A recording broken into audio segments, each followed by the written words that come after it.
Assalamualaikum dan selamat pagi.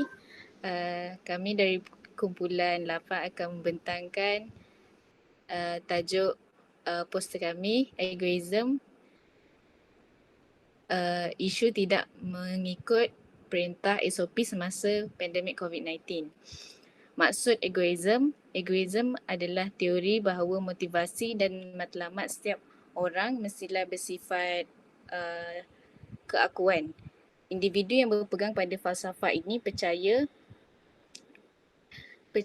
bahawa mereka harus mengambil keputusan yang dapat memaksimumkan faedah kepada diri sendiri. Egoism terdiri kepada dua jenis. Yang pertama psikologi, yang kedua etikal. Psikologi secara etikal ni berteraskan prinsip di mana setiap perbuatan dilakukan adalah berteraskan prinsip di mana setiap perbuatan dilakukan untuk memenuhi hasrat peribadi dengan menghiraukan keseluruhan prinsip etika. Egoism etika pula menegaskan bahawa kita tidak seharusnya mengabaikan secara mutlak kepentingan orang lain, tetapi kita patut mempertimbangkannya apabila tindakan itu secara langsung akan membawa kebaikan kepada diri sendiri. Egoism etikal ni dibahagi pada 3 kategori, individual, personal dan universal. Individual bermaksud melakukan perkara yang berfaedah untuk kepentingan diri. Personal, tindakan perlu dilakukan untuk kepentingan seseorang. Universal, semua orang perlu bertindak pada jalan yang berfaedah untuk diri sendiri.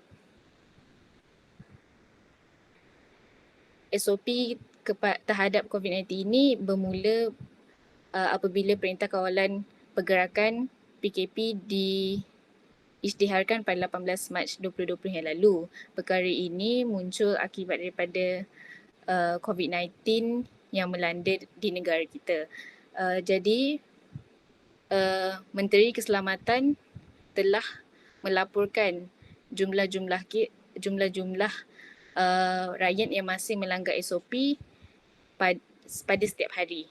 SOP yang dinyatakan pada PKP 1.0 yang dilaksanakan adalah tidak boleh merentas negeri, tiada aktiviti sosial dijalankan, amalan penjarakan sosial dari orang sekeliling adalah sekurang-kurangnya 1 meter. Hanya ketua keluarga sahaja yang dibenarkan keluar rumah atas urusan penting sahaja.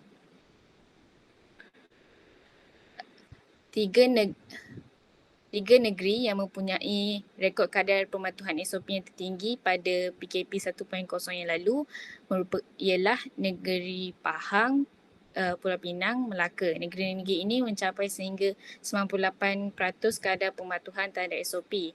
Manakala negeri-negeri lain pula sekitar 95% kadar pematuhan terhadap SOP.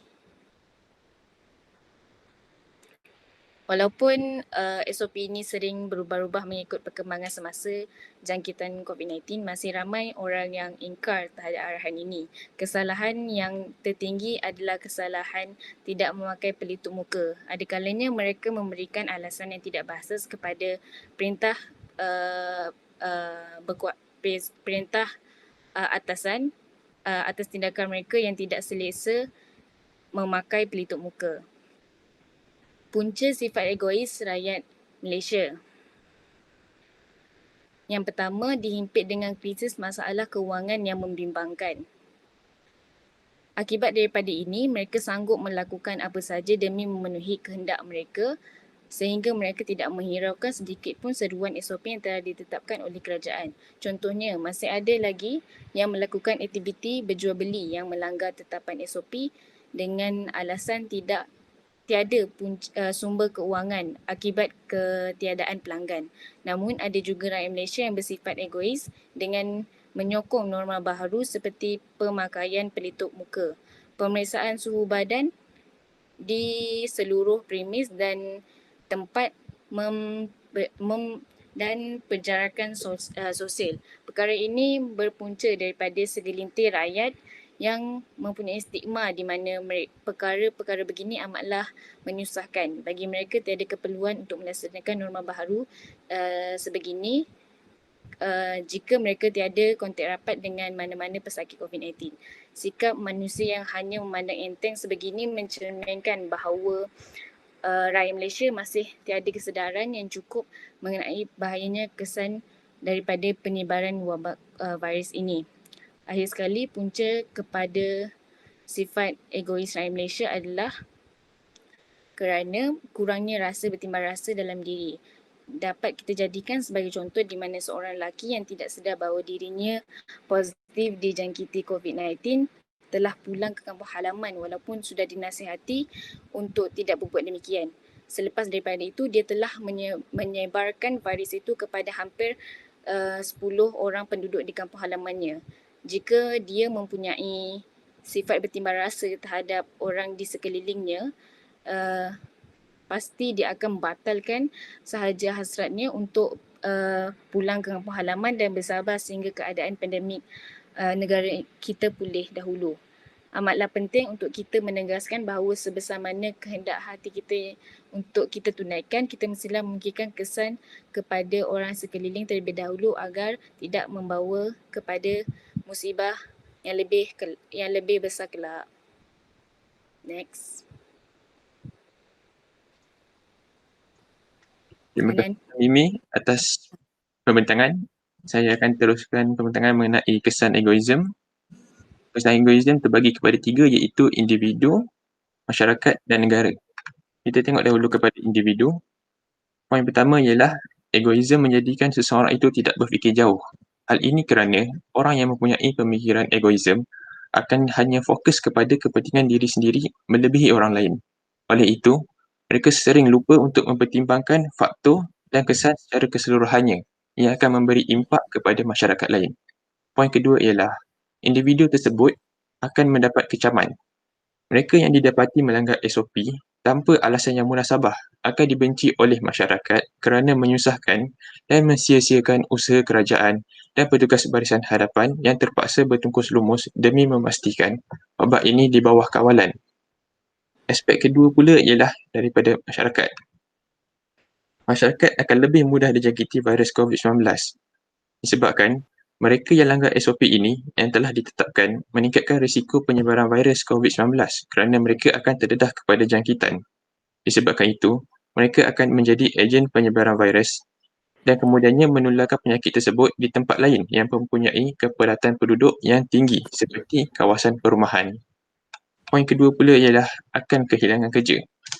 Apabila kes aktif meningkat disebabkan penyebaran oleh mereka yang tidak patuh kepada SOP, kerajaan akan mengeluarkan arahan untuk menutup sektor pekerjaan atau mengehadkan bilangan pekerja yang boleh berada di pejabat.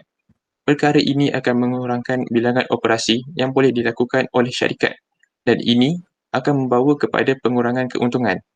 Disebabkan kekurangan keuntungan, syarikat tidak dapat menampung pekerja dan membayar gaji pekerja seperti biasa.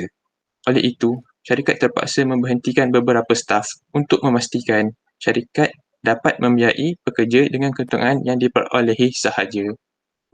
Aspek yang terakhir ialah negara.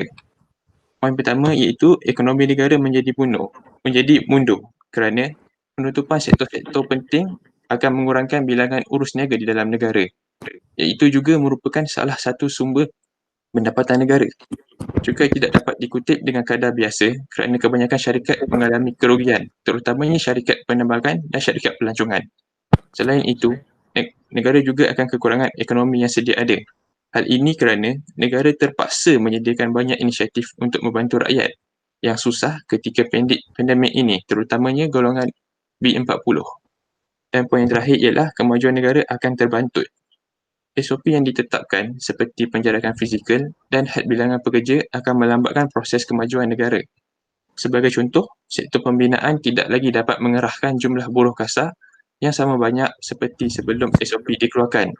Oleh itu, pembangunan negara akan menjadi lebih perlahan dari yang sebelumnya kerana kurang proaktif. Saya akan serahkan bahagian seterusnya kepada Hanan. Terima kasih. Baik, seterusnya ialah cara untuk mengatasi sifat ego dalam diri dan orang sekeliling. Jadi pertama, sebagai individu yang sebagai individu untuk kita elakkan sifat egois ni, kita kena bersifat terbuka dan cuba meletakkan diri kita di tempat orang lain. Seperti saudari Syamini sebutkan tadi, seorang yang bertimbang rasa akan memikirkan tentang keadaan orang lain. Orang yang ego ni dia rasa macam diri dia tak akan kena virus tu, tapi kalau dia cuba bersifat terbuka dan sentiasa mengambil langkah berjaga-jaga, dia akan sentiasa dia akan cuba meletakkan diri dia untuk berada di tempat orang lain dan memikirkan kepentingan orang lain sekali. Seterusnya, mendekatkan diri dengan Tuhan. Kalau kita sedar, kalau kita cuba lebih mendekatkan diri kita dengan Tuhan, kita akan rasa rendah diri dan rasa macam kecil lah. Jadi bila dekatkan diri dengan Tuhan, kita akan sedikit sebanyak mengurangkan sifat egois dalam diri. Terusnya sebagai masyarakat sekeliling, macam keluarga, rakan-rakan ataupun orang di sekeliling yang melihat contohnya melihat seseorang tu melanggar SOP ataupun apa-apa yang bersifat egois, sepatutnya orang tersebut menasihati individu berkenaan. Macam saudara Radin sebutkan tadi, individu yang egois akan mendapat kecaman. Tapi sebaliknya, jika kita ingin melahirkan masyarakat yang harmoni dan tak ada gaduh-gaduh semua tu, kita patutnya menasihati dengan cara yang baik lah, bukan dengan cara mengecam. Seperti Albert Einstein, dia mengatakan ego ni inversely proportional dengan ilmu.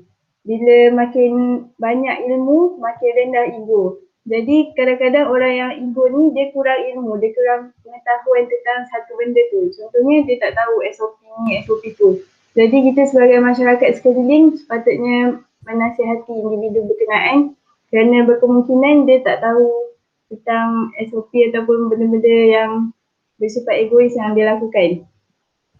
Seterusnya, negara boleh mengenakan denda kepada individu yang ingkar dengan SOP seperti mana yang dijalankan dalam negara kita. Kalau selain itu, kerajaan perlu memberi pendedahan tentang kepentingan pematuhan SOP. Seperti di negara kita juga, pendedahan tu dah banyak pendedahan tentang SOP banyak dilakukan di berbagai platform media seperti di televisyen, media sosial dan macam-macam lagi. Jadi kita sebagai individu ni yang kena peka dan ambil tahu tentang benda-benda ni supaya kita dapat elakkan sifat egois dalam diri kita dan secara keseluruhan di negara kita. Jadi itu sahaja daripada kami. Sekian, terima kasih.